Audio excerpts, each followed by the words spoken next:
All right, so I want to go through a list of my favorite naval tweets that I personally like the most. Not all of my favorite tweets got into this video, but there's about 10 to 13 that made it here.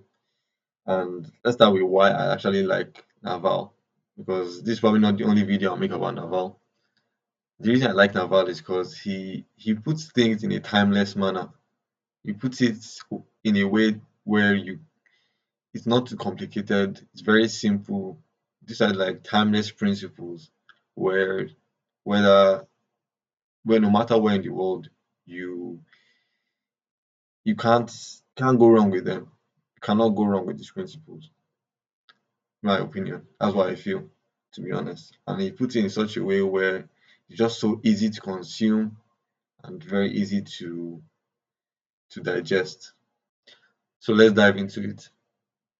So the first of these tweets is arm yourself with specific knowledge, accountability, and leverage.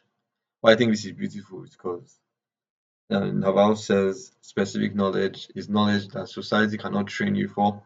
If society can train you for to do something for them, they can replace you. They can train someone else to do it for them. So it's all about authenticity, it's all about being yourself. Specific knowledge. No one else can do it. You give an example of Joe Rogan. Like for example, Joe Rogan cannot be replaced. Joe Rogan leaves the market. Is for whatever reason, Joe Rogan decides not to post videos anymore. There isn't going to be some next guy who comes in and becomes the new Joe Rogan. It's not possible. You can't replace him. You can only precede him. The next one is accountability. He said embrace accountability and take business risks under your own name. Society will reward you with the responsibility, equity, and leverage. I think they're just beautiful because most people, they try to take the safe route towards doing things. Safety guarantees you don't look stupid, and they don't even want that risk. No one wants to look stupid, especially in today's age where there's social media, millions of people can see you failing. So no one really wants to do that. But the few who do that and do it well enough and for long enough, society tends to reward them. The next one was leverage. So my idea of leverage was my understanding of leverage, as Naval explained, was um, there's four types of leverage. He says there's the oldest form, which is labor, there's capital, the newest forms are code and media. I'm currently doing media now, and I'm trying to scale through media. And he said media is very permissionless and you can do it anywhere in the world, especially if you have a phone. Only if you have a phone. So yeah, I think like everyone can utilize some sort of leverage. My advice to anyone is to maybe start a YouTube channel. If you can't code, start a YouTube channel, write a book, start a podcast or something like that. So the next tweet is escape competition through authenticity. Especially nowadays, on social media, everybody's trying to be the next guy. Another person is trying to be the next this guy, trying to copy this guy's thumbnail. I'm trying to copy this guy's edits. And I'm trying to be like this person. But the reality is that I can't be a better him. I can't be a better X than X himself. So the only thing I can be that no one can beat me at is being me. And here it talks about following your genuine curiosity. Let your curiosity guide you to do whatever it is you want to do. That's very powerful. There was a podcast of Navala I came across where I think it was the Joe Rogan podcast where he was talking about school replaces curiosity in students with compliance. And from there, you don't get a really sovereign individual, you get a factory worker. So, yeah, one thing that's very lost but very important is our curiosity. So I feel like we need to really go back and see what we were doing as a kid, that really see what topic or activity we were doing as a kid that couldn't bore us, even if we tried to make it bore us. Yeah. The next tweet is ignore people playing status games, play wealth creation games instead. So status is your place in social hierarchy, you know. And the reason it says avoid playing status games is that status is very zero sum. For you to win, someone else has to lose. You know, I'm better than this guy, I'm richer than this guy. And wealth creation games are kind of the opposites, where I don't have to lose for him to win. I don't have to win for him to lose. We can all win. So, you can come across people playing status games in the form of trying to make other people look bad.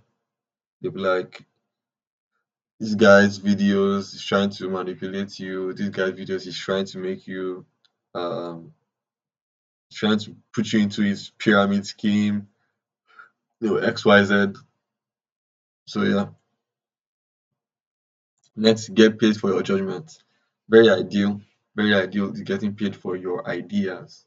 Like that's the place to be honest. It says in an age of infinite leverage, you want to get paid for your ideas. Because unlike the days of old, your current ideas are like multiplied infinitely with leverage. Can multiply one good decision can really go very far for you. Can really take you very far. Prioritize and focus. Ignore the noise. So in the Joe Rogan podcast, he says that there's too much noise, there's too much social media, there's too much society, and the only way to keep your sanity is to ignore social media because there's too much of it. Then back in the day, if you came across sugar that you would want to take as much as possible because you wouldn't know when next you would um, come across sugar again. Same thing as in the days of old, if you came across gossip that you'd want to listen as much as possible because you wouldn't know whether or not that would be that could save your life. But now there's too much of it that even if you ignore it, you still somehow take in bits and pieces of it. So if you're not ignoring it at all, you might be taking in too much. Personally, I like to call it information overload. Like there's too much information out there and that ties back into the reason why I like Naval, because he only talks about the timeless principles, and in a world where there's so much information, you really need the timeless principles now more than ever. So that was a pretty nice tweet. The next one, the next tweet is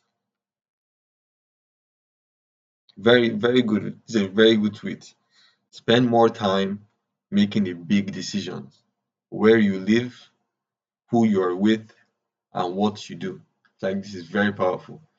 It's like in school, we're kind of very used to being told what to do, that we don't really think, to be honest. We don't really spend much time making these big decisions. That like really heavy decisions that most people don't really make, especially, for example, they say their partner, they just usually get with, the woman that they just happen to be with after school, and they don't really think much of it.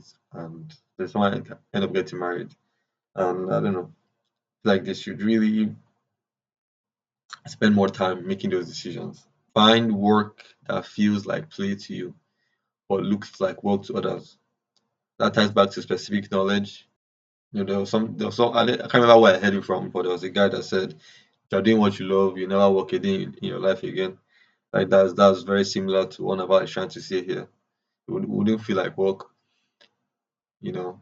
Someone is trying to compete with you, they will lose because they can't because to them is work and they can't work for 16 hours a day.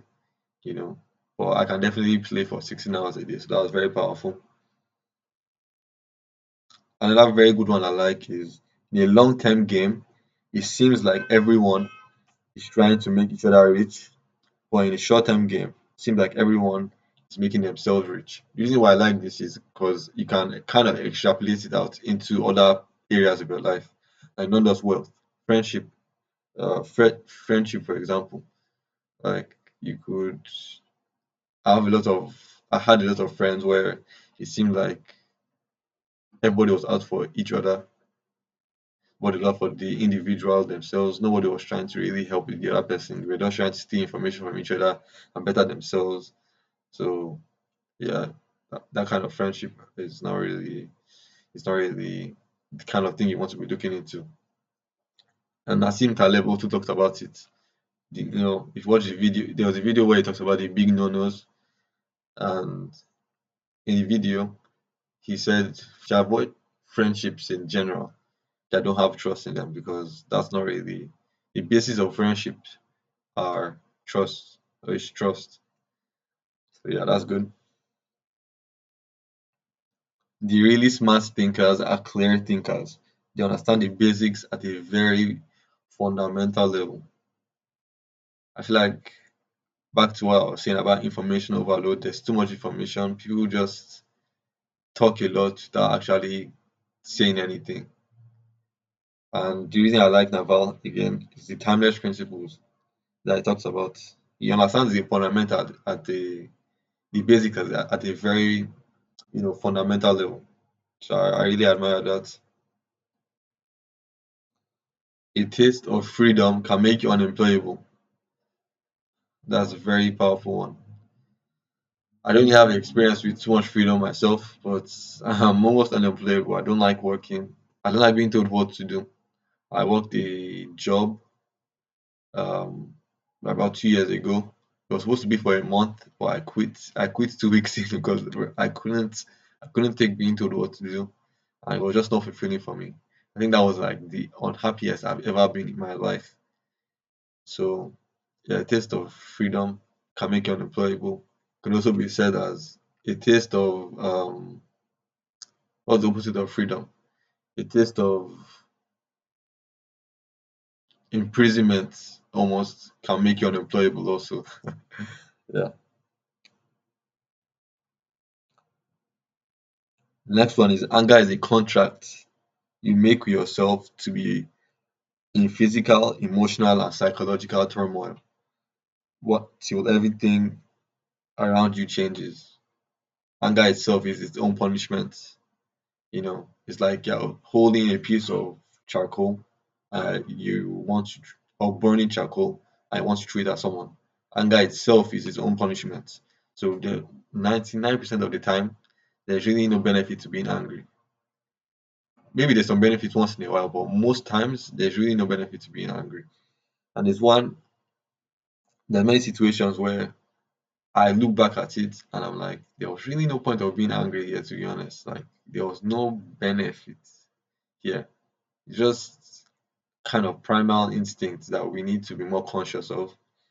A monkey will have a reason to be angry and will get angry, but it takes someone with a bit more brain on their shoulders to have a reason to be angry and control themselves. The last tweet from Naval, which I don't really understand too much, which is why I like it, is the philosophy: the real truth cannot be spoken, only discovered, whispered, and perhaps read. Very powerful. I like that. I like that one a lot, even though I don't really understand it. So maybe I'll research what that means and I'll do a part two of this. But yeah, I like Naval. Naval's tweets. I like his meta models, the way he thinks. And if you haven't read his book is called The Almanac, The Almanac of Naval Ravikant. So you should look into it. Very good book. All right, we end this here.